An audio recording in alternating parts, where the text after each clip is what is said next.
Video intala Oromoo kana argitanii yaa Arsii yaa Harargee sinko maddee ijoolleen kee garaa jabaatti. Maallaqa buuseetu jiranii narraa buusaa dandeessan. Boorsaa lubbuu caalchifatu biyya tokko ganda tokko afaan tokko loqoda tokko amantii tokko boci fuulaa tokko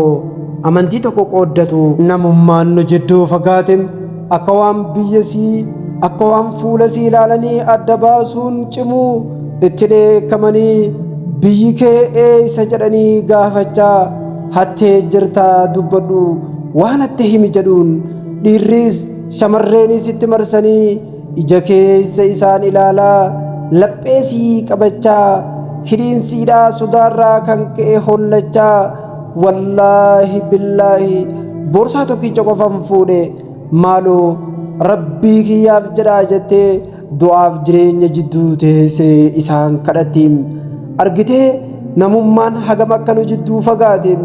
Arsiif Baalee Harargeen Jimmi warri amantii takkaa warri dhiiga takkaa warri firummaa walitti nu fiddu warri islaamummaa walitti nu hiitu maaf garaa walitti jabaatu laatan bara akkam keessa jirra yoo jettuum nama qaanfachiisa nama saalfachiisam inni tokko funyoo fudhatee irra dhaabbatee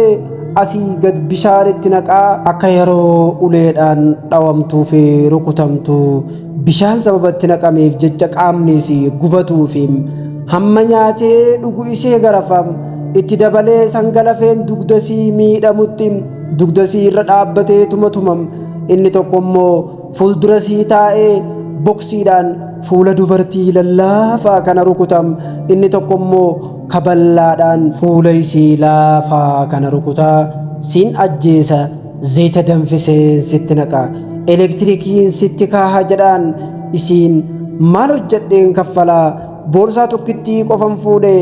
hin qabu malee isiniif hin kafalaa rabbiif jedhaa na dhiisaa jettee isaan kadhatti namni yakka hojjechuu waanuma jiru yakka hojjateef seeraan gaafatamuu waanuma jiru lubbuu namaa akkasiin gidirsuun garuu shayxaanummaa keessaa waan hamaa nama dhuunfateedham hammeenyi gaafa garaa keetii maddu loqonni ittiin qomoon kee dhiigni kee si kadhatulleen siif hin galu ni lagatta ni jibbita amantaa tokko waliin qooddachuun kee san hundinuu karaatti hafee sun hundinuu dagatamee tuffattee osoo Allahaaf jecha na dhiisaa rabbiif jecha na dhiisaa jettee kadhatamtu